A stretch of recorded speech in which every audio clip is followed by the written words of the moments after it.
سليب أبنية أو انقطاع النفس أثناء النوم. ستات كتير ما بتعرفش تنام بسبب صوت الشخير العالي لأزواجهم أثناء النوم، وحرفيا الست كل شوية تصحي جوزها بسبب انها حاسة انه فعليا مخنوق وممكن يموت. والست وجوزها لما يرجعوا للطبيب هو بيكون عليه اعراض اجهاد وتعب وصداع على مدار اليوم، وهي تعبانة ومجهدة بسبب قلة النوم. كل الكلام ده شكوى مشهورة ومعروفة لأعراض السليب أبنية أو انقطاع النفس أثناء النوم. تعالوا بقى في حلقة النهاردة نتعرف أكتر عن المشكلة دي، إيه هي وإزاي بتحصل، إيه أعراضها، مين أكتر الناس المعرضين ليها، وإيه هي أهم النصايح اللي لازم نقدمها لأي مريض عنده المشكلة دي، وفي النهاية هنتعرف على العلاجات والأجهزة المستخدمة في حل المشكلة دي. خليكم معايا.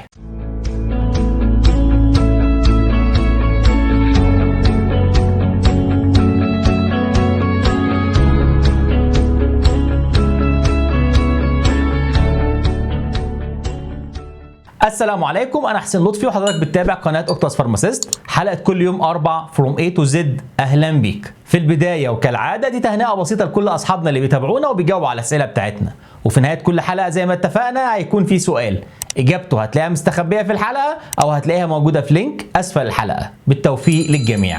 موضوع سليب أبنية أو انقطاع النفس أثناء النوم موضوع كبير جدا، والحقيقة فيه عناوين كتيرة مهمة، علشان كده الفيديو ده شوية هيبقى طويل. ولو حضرتك مهتم بكل نقطة في الفيديو تابعنا من أول لآخر دقيقة، لكن لو حضرتك مهتم بعنوان معين جري الفيديو للدقيقة اللي هيبدأ فيها العنوان اللي انت عاوزه. تعالوا كده في البداية نحكي الحدوتة زي ما اتعودنا ونفهم منها ازاي بتحصل المشكلة بالظبط، مشكلة السليب أبنية أو انقطاع النفس أثناء النوم. أثناء النوم التنفس عند الشخص الطبيعي اللي بيتحكم فيه حاجتين مهمين جدا. أولهم إن الهواء اللي داخل للرئة بيعدي عن طريق الأنف أو الفم، وعلشان الهواء يمر بسلام العضلات اللي موجودة في آخر اللسان والحلق بيحصل ليها انقباضات لا إرادية علشان توسع مجرى الهواء، وبالتالي الهواء يعدي بشكل طبيعي. وزي ما احنا عارفين أثناء النوم عضلات الجسم كلها بترتخي، ومن ضمنها العضلة اللي موجودة في آخر اللسان، لكن الحقيقة إن الارتخاء بتاعها ما بيقفلش مجرى الهواء بشكل كبير. الطبيعي إن حتى مع ارتخاء العضلات دي بيفضل جزء مفتوح بحيث إنه يعدي الهواء بشكل طبيعي. طيب والعضلات دي بتدعم إيه؟ بتدعم اللهاه، آخر اللسان، اللوستين، وجدار الحلق. تاني حاجة مهمة للتنفس أثناء النوم وهو المخ. المخ هو اللي بيتحكم في النفس وانت نايم، وده عن طريق الاعصاب اللي نازله من المخ وواصله للرئتين. يا اما المخ هيزود جدا التنفس هيعمل هايبر فنتيليشن، او ان المخ هيقلل جدا التنفس ويعمل هايبو فنتيليشن. لكن النفس المفروض ما بيوقفش تماما. طيب ايه السبب في زيادة معدل التنفس او نقص معدل التنفس؟ اللعب هنا بيكون بناء على ايه؟ بيكون بناء على نسبة الأكسجين وثاني أكسيد الكربون اللي موجودة في الدم. والمنطقة في المخ المسؤولة عن الكلام ده بنسميها الهيبوكامبس، أو بالعربي بيسموها قرن أمون. لغاية كده كويس جدا. أمال إيه بقى مشكلة انقطاع النفس بتحصل إزاي؟ سليب أبنية أو انقطاع النفس أثناء النوم بتحصل لما يكون عندي مشكلة في واحدة من الاتنين دول. يا إما في مشكلة في مجرى النفس نفسه، حاجة سادة المكان اللي المفروض يمشي فيه الهواء بشكل طبيعي، علشان كده المشكلة دي بيسموها obstructive sleep apnea، يعني الطريق نفسه مسدود. أو النوع التاني بيكون سببه جاي من المخ، يعني المشكلة في أعصاب المخ نفسها، علشان كده بيسموها central sleep apnea. وساعات بقى الشخص بيبقى محظوظ تماما ويبقى عنده المشكلتين، مشكلة في انسداد مجرى الهواء نفسه وكمان مشكلة من المخ، وساعتها بيسموها mixed أو complex sleep apnea. لكن الحقيقة أهم وأشهر نوع على مستوى العالم هو النوع الأولاني، obstructive sleep apnea. الشخص اللي عنده المشكلة دي بمجرد ما بيدخل في النوم العضلات اللي موجودة في آخر اللسان بترتخي بشكل عالي جدا، وده بيخلي الهواء ما يوصلش الرئة بشكل طبيعي. يقوم يحاول يعمل مجهود عالي علشان يشفط الهواء أثناء النوم، والشفط العالي ده بيؤدي لحدوث الشخير. طيب الصوت نفسه، صوت الشخير ده بيجي منين؟ ببساطة الصوت ده بيجي بسبب اهتزاز الأنسجة اللينة والرخوة اللي موجودة في الحلق والأنف. طيب يا ترى ايه هي اهم الاعراض اللي بيشتكي منها الشخص اللي عنده المشكلة دي، مشكلة السليب ابنيا؟ اول واهم عرض وهو انقطاع النفس اثناء النوم، والحقيقة ان الشخص نفسه اللي عنده المرض ده ما بيلاحظهاش، اللي بيلاحظها شخص نايم معاه. هتلاقي دايما يقول له ده انت كنت هتموت وانت نايم، ده انت شهقت كذا مرة وانت نايم. والحقيقة الشهقة اللي بتحصل اثناء النوم دي بيكون سببها المخ بيحاول ينبه الشخص ان ما عادش عندي اكسجين في الدم، يقوم ينبهه ويصحيه من النوم. الشخص يصحى ياخد نفس كبير ويرجع ينام مرة تانية، بمجرد رجوعه للنوم تاني يرجع يشخر مرة تانية. العرض التاني اللي الشخص بيلاحظه وهو انه بيصحى من النوم وبقه ناشف جدا. طب السبب في كده ايه؟ ببساطة كمية الهواء اللي بيحاول يسحبها عن طريق الفم عالية جدا، فبتنشف الحلق والفم. العرض التالت الشخص بيصحى الصبح وهو مصدع، مجهد، تعبان، مفيش تركيز، جسمه مكسر طول اليوم وهو عاوز ينام. العرض اللي بعد منه يجي ينام بالليل، بالرغم ان طول اليوم تعبان وعاوز ينام بيحصل له بالليل أرق ومفيش نوم تماما. بالإضافة لأعراض تانية مشهورة زي دايما هيكون عنده حموضة وارتجاع في المريء، دايما بيحس ان هو عاوز يخش الحمام للتبول كتير أثناء الليل، دايما بيحصل له ضعف انتصاب. سبب كل المشاكل والأعراض دي حاجة واحدة فقط، وهي ان كمية الاكسجين اللي بتوصل للأنسجة والأعضاء أثناء النوم أثناء الراحة بتقل جدا، وده شيء طبيعي بيخلي وظائف الجسم تبقى مضطربة على مدار اليوم. طيب يا ترى لو الشخص ساب نفسه وما عالجش المشكلة دي، مشكلة السليب أبنية، هل في مشاكل صحية عليه؟ الحقيقة ان الشخص ده بيعاني من 8 مشاكل صحية مشهورة جدا. اول حاجة الاجهاد والتعب طول اليوم، وفعليا يحس انه مسقط عاوز ينام طول اليوم، وممكن فعليا ينام في اي وقت واي مكان. طبعا الموضوع ده خطر عليه وعلى الناس اللي شغالين معاه، خصوصا لو شغال على آلة خطر او انه بيسوق فترات طويلة، لأن بسهولة ممكن يعرضه لحادثة في أي وقت. علشان كده الإجهاد والتعب بيخليه دايما متعصب ومتضايق طول اليوم. الحاجة التانية نقص الأكسجين اللي واصل للقلب والأوعية الدموية. ممكن يعمل إيه؟ هيزود ضغط الدم، هيعمل تضخم في عضلة القلب، بيعمل عدم انتظام في ضربات القلب أو مشكلة الأريزميا، أو يكون سبب في جلطة في القلب، أو ممكن يعمل سكتة دماغية. فنقص الأكسجين في الدم فعلا خطر على كل الجسم. المشكلة الثالثة وهي إن الشخص بيكون معرض لمرض السكر، تحديدا من النوع الثاني تايب 2 دايابيتس ميليتس. المشكلة الرابعة نقص الأكسجين في الدم بيزود كمية الكوليسترول، وكمان بيجمع الدهون في منطقة البطن اللي احنا بنسميها سنترال فات او المشهورة باسم ميتابوليك سيندروم. المشكلة الخامسة انه بيعمل تشحم في الكبد او بيزود ترسيب الدهون حوالين الكبد، ودي اللي بيسموها نون الكحوليك فاتي ليفر، وطبعا المشكلة دي هتلخبط كل وظائف الكبد. المشكلة السادسة كل الناس اللي عندهم المشكلة دي بيبقى عليهم التخدير خطر جدا، لأن طبيعة الناس دي العضلة اللي موجودة في آخر اللسان مرتخية بزيادة. فتخيل بقى معانا واحد داخل يعمل عملية وبياخد بنج، البنج هيعمل ارتخاء بشكل عالي جدا أكتر من الطبيعي، وطبعا ده ممكن يعرض حياته للخطر. علشان كده كل الناس اللي عندهم المشكلة دي سليب أبنيا لازم بينبه الطبيب ودكتور التخدير قبل العمليات. المشكلة السابعة دايما الشخص ده عنده مشاكل في الذاكرة والانتباه والتركيز، ودي طبعا هتعمل له مشكلة سواء في حياته أو في شغله. المشكلة الثامنة وهي إن الشخير أثناء النوم ممكن يطفش منك المدام، إلا لو المدام هي كمان عندها نفس المشكلة وانتوا الاتنين بتعزفوا سيمفونية جميلة أثناء النوم. طيب يا ترى مين هم الناس اللي معرضين اكتر للمشكله دي؟ مشكله السليب ابنيا او الاوبستراكتيف سليب ابنيا او انقطاع النفس اثناء النوم. اول واشهر سبب وهي الوزن الزايد. زياده في الوزن معناها ان في كميه دهون كبيره موجوده حوالين الرقبه، معناها ان بتضغط على مجرى الهواء، مجرى التنفس الطبيعي. الفئة الثانية الناس اللي بتلعب رياضة من نوعيات خاصة زي كمال الأجسام وشيل الحديد والكلام ده. الناس دي في الأغلب بيبقى حجم الرقبة بتاعتها أكبر من الطبيعي. العضلات الزيادة دي أثناء النوم برضو بتعمل حمل وبتقفل مجرى الهواء أثناء النوم. أو تبقى المشكلة جاية من تضخم في اللوستين، ودي في الأغلب بتحصل مع الأطفال، ودي بتحصل بسبب عدوى فيروسية من فيروس بنسميه إبستين بار فيروس.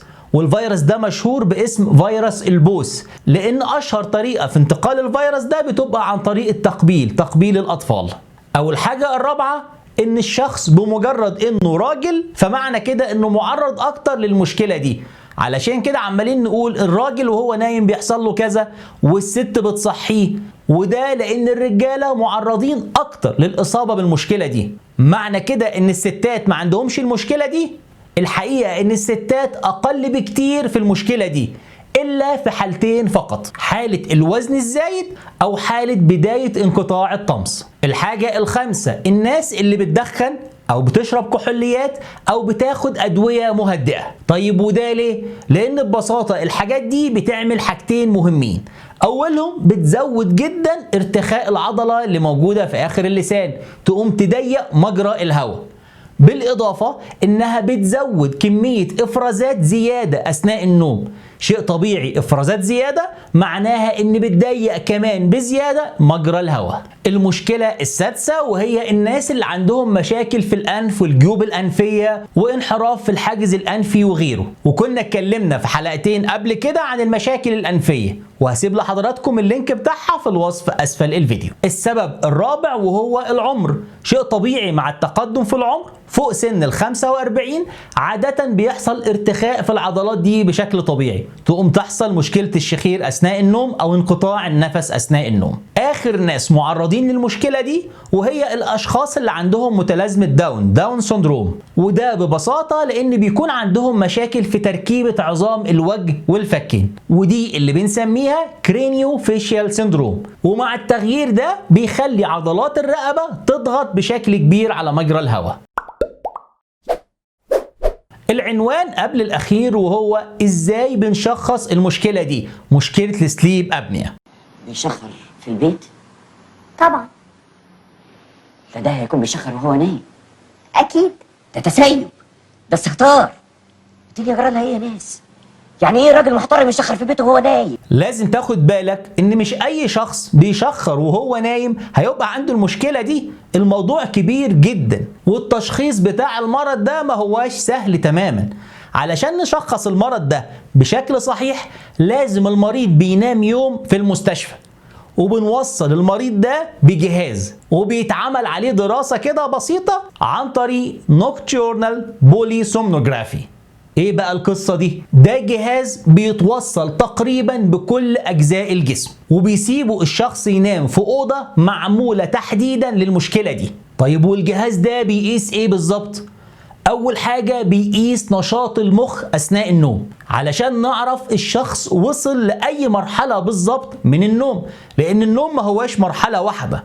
كل ما الشخص بيدخل في مرحلة اعمق كل ما الجسم بيرتاح اكتر. الحاجة التانية الجهاز بيقيس ضربات القلب وانتظام ضربات القلب اثناء النوم، وكمان بيقيس كفاءة الرئة وحركة عضلة الرئة الطبيعية اثناء النوم، وكمان بيقيس انقباضات عضلات الجسم كلها، لان كل ما عضلات الجسم اثناء النوم تبقى مرتخية كل ما الشخص يقوم من النوم وهو مرتاح. وكمان بيقيس الحركات بتاعة عضلات الوجه والفكين والفم والبلعوم وغيره. بالإضافة زمان الجهاز كان بيقيس الانتصاب الليلي عند الرجال، لكن حاليا الخطوة دي موقوفة لأنها غير فعالة. دي أشهر طريقة مستعملة لتحديد المشكلة دي وسببها، لكن ممكن نعمل نفس الحكاية دي في البيت عن طريق جهاز بيسموه الهوم اوكسيمتري. لكن الحقيقة الطريقة ديت غير فعالة. أفضل وأحسن طريقة لتحديد المشكلة دي وهي نوكتورنال بوليسومنوجرافي. لغاية كده كويس جدا. طيب بعد ما بناخد الريبورت بتاع الجهاز دوت بنعرضه على أي تخصص. يعني الطبيب هيبقى تخصصه إيه؟ الحقيقة بتبقى مجموعة تخصصات.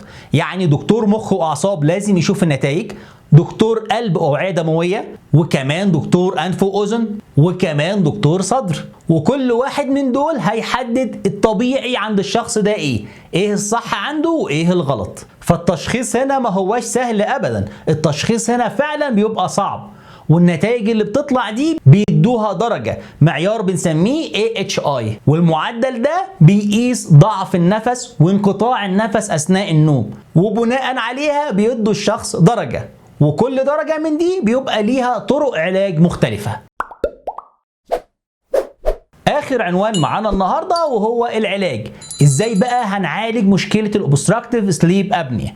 الحقيقة عندنا 5 خطوات مهمة جدا لعلاج المشكلة دي. أول خطوة، لو المشكلة بسيطة، يعني الجهاز طلع إن الشخص ده عنده سليب أبنيا بدرجة بسيطة، بيبقى العلاج برضو بسيط جدا. يعني لو الوزن زيادة ندخل الشخص في برنامج رجيم وننزل الوزن بتاعه ونخليه يمارس رياضة.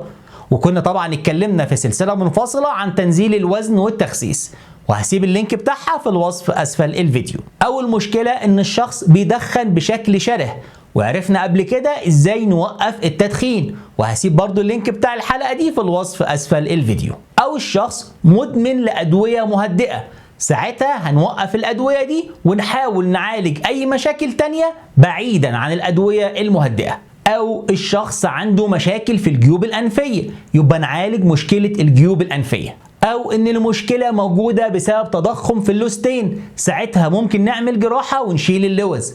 كل الحاجات دي طالما المشكلة بسيطة وواضحة، ساعتها بيبقى العلاج بتاعها برضو بسيط وسهل. تاني طريقة في العلاج، والحقيقة دي طريقة سهلة وبسيطة ورخيصة جدا، وهي انك تنام على جنبك اليمين. لانهم ببساطة اكتشفوا ان النوم على الجنب اليمين دي اقل وضعية بيبقى الجسم فيها ضاغط على العضلات بتاعت اللسان، وبالتالي مع الوضعية دي الهواء بيمر عن طريق الفم والحلق بشكل طبيعي جدا. ثالث طريقة من العلاج، والحقيقة دي بنستعملها بقى اذا كانت المشكلة فعلا اكبر حبتين ومش مستجيبة للحاجات البسيطة، وهي استخدام الجهاز المشهور اللي بيسموه CPAP Continuous Positive Airway Pressure.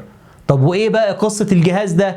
الحقيقة هو مش جهاز واحد، دي أجهزة كتيرة جدا. فكرة الأجهزة دي إن الجهاز بيطلع هواء مضغوط، الضغط بتاع الهواء ده بيبقى أقوى من الضغط بتاع قفلة العضلة نفسها، فيقوم يخلي الهواء يمر للرئة بشكل طبيعي ومنتظم علشان ما يحصلش انقطاع أصلا للنفس أثناء النوم. وأغلب الناس بترتاح مع الجهاز ده مع الوقت. ممكن في البداية الشخص فعلا ما بيكونش مرتاح معاه، لكن مع الوقت بيتعود عليه وبيرتاح معاه جدا. وزي ما قلنا أجهزة الCPAP دي في منها أنواع كتيرة جدا زي الVPAP والBiPAP وغيره. الفرق ما بين الأجهزة وبعض وهو التقنية بتاعتها. كل ما يكون الجهاز متقدم أكتر كل ما يكون سعره أغلى. يعني مثلا هنلاقي فيه أجهزة بتقيس كفاءة الرئة، أجهزة بتقيس نسبة الأكسجين في الدم، أجهزة هتظبط النفس بناء على الشخص نفسه، على الزفير والشهيق بتاع الشخص وغيره. وهتلاقي فيه من الأجهزة دي اللي بنستعمله مش علشان بس مشكلة السليب أبني، لا، ده احنا في كمان عندنا أجهزة بتستعمل للمشكلتين سليب أبنيا والCOPD Chronic Obstructive Pulmonary Disease، للناس اللي عندهم الرئة بتبقى ضيعة جدا بسبب انه كان مدخن شره جدا في شبابه. بالإضافة ان حاليا في منها أجهزة خفيفة قوي وسهلة في الاستعمال بيسموها النيزل EPAP، بتتحط فقط على الأنف، وبنفس الفكرة بتخلي الهواء اللي داخل بيكون ضغطه أعلى من ضغط العضلة بتاعت اللسان. لكن الحقيقة موضوع النيزل EPAP بيبقى كفاءته أقل بكتير جدا من الCPAP. والنوع الرابع من العلاجات بيسموه الماد Mandibular Advancement Devices. طب ودي قصتها إيه؟ ببساطة هي عبارة عن قطعة بلاستيكة خفيفة جدا، الفكرة بتاعتها بسيطة قوي.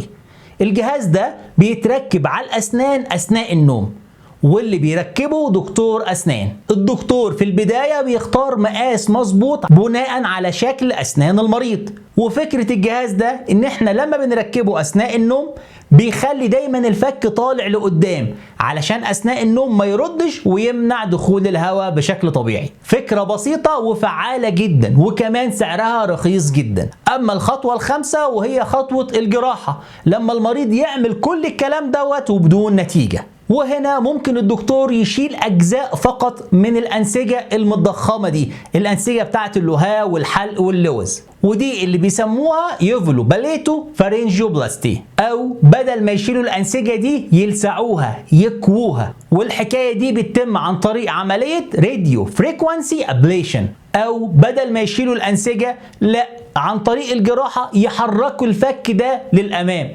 ودي عن طريق عملية بيسموها ماكسيلو مانديبولار ادفانسمنت، او انهم يحطوا امبلانت، قطعة بلاستيك كده في الانسجة بتاعة اللسان. والقطعة دي الحقيقة ليها ميزة جميلة، انها بتنبه الاعصاب اللي موجودة في العضلة دي، بحيث انها بمجرد ما ترتخي تروح متنبهة تقوم ترجع تخلي العضلة تنقبض، ومع الانقباض بتاعها مجرى الهواء بيبقى طبيعي. او اخر مرحلة، ودي حالة متأخرة جدا، لما يبقى في مشكلة بقى في مجرى الهواء وملوش علاج تماما، وساعتها الدكتور هيعمل مجرى هواء خارجي بعيد عن منطقة الحلق خالص، ودي بيسموها تراكيوستومي تيوب، بحيث ان الهواء يوصل الرئة مباشرة بعيد عن خطوة الحلق والأنف. وحاليا الأبحاث شغالة على نقطتين مهمين جدا، أولهم ان احنا نبتكر أدوية أو أجهزة تنبه الأعصاب بتاعة منطقة العضلات اللي عاملة المشكلة دي، بحيث إنها دايما أثناء النوم تبقى منقبضة وتسيب مجرى الهواء يشتغل بشكل طبيعي. والحاجة التانية، والحقيقة إن دي حاجة ظريفة جدا، إن بنخلي الشخص يقوي العضلات دي بشكل طبيعي عن طريق ممارسة حاجة قديمة قوي بيسموها ديدي جريدو، ودي مشهورة جدا في أستراليا. الحقيقة بيبقى جهاز كبير جدا وبنخلي الشخص ينفخ فيه على مدار اليوم أكتر من مرة. الحكاية دي بتنبه وبتقوي جدا العضلات بتاعة الحلق. بكده يكون فيديو النهاردة انتهى. أتمنى إن أكون قدمت لحضرتك معلومة جديدة ومفيدة. في النهاية ما تنساش، ده سؤال الحلقة، دور على الإجابة وسيب لي إجابتك في التعليقات. كل الماتيريال والمصادر اللي بستخدمها هتلاقيها موجودة في لينك أسفل الحلقة، تقدر حضرتك تحملها بشكل مجاني. وكمان تسجيل الفيديو هتلاقيه موجود في لينك اسفل الحلقه، كمان تقدر حضرتك تحمله بشكل مجاني. في النهايه يا ريت لو عجبك محتوى الفيديو والقناه تعمل لايك وسبسكرايب وشير. شكرا، واشوفكم الحلقه الجايه من اوكتاس فارماسيست. في امان الله.